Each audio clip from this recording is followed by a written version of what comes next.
कि एक बार हरिश्चंद्र को स्वप्न में महर्षि विश्वामित्र मिले।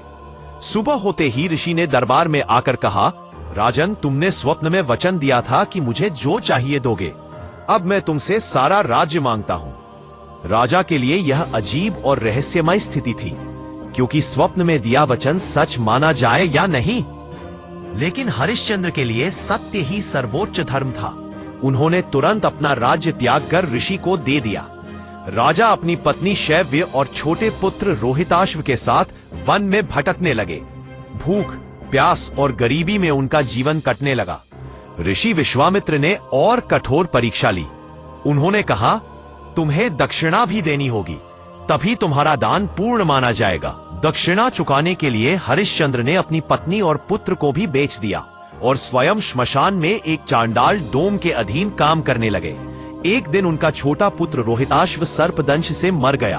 पत्नी शैव्य शव लेकर श्मशान पहुंची और अपने पति से विनती करने लगी कि श्मशान कर्म करा दो।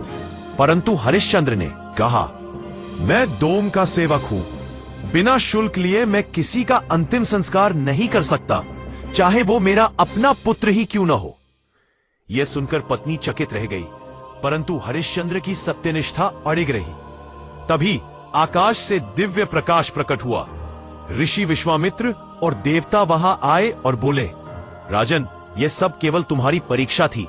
तुमने हर परिस्थिति में सत्य का साथ दिया, यही सच्चा धर्म है। उनका पुत्र जीवित हो गया, राज्य वापस मिला और हरिश्चंद्र को सत्य का प्रतीक मानकर अमर कीर्ति मिली। शिक्षा और रहस्यमयता, स्वप्न में दिया गया वचन भी नियति और धर्म का हिस्सा बन गया। यह दिखाता है कि सत्य केवल शब्दों का नहीं, बल्कि आंतरिक निष्ठा का विषय है।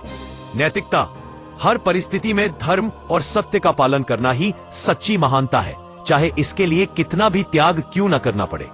समाज के लिए संदेश, भौतिक सुख, राज्य और धन सब नश्वर है, परंतु सत्य और धर्म अमर है। आगे की कहानी सुनने के लिए वीडियो को लाइक तथा हमारे चैनल को सब्सक्राइब करें।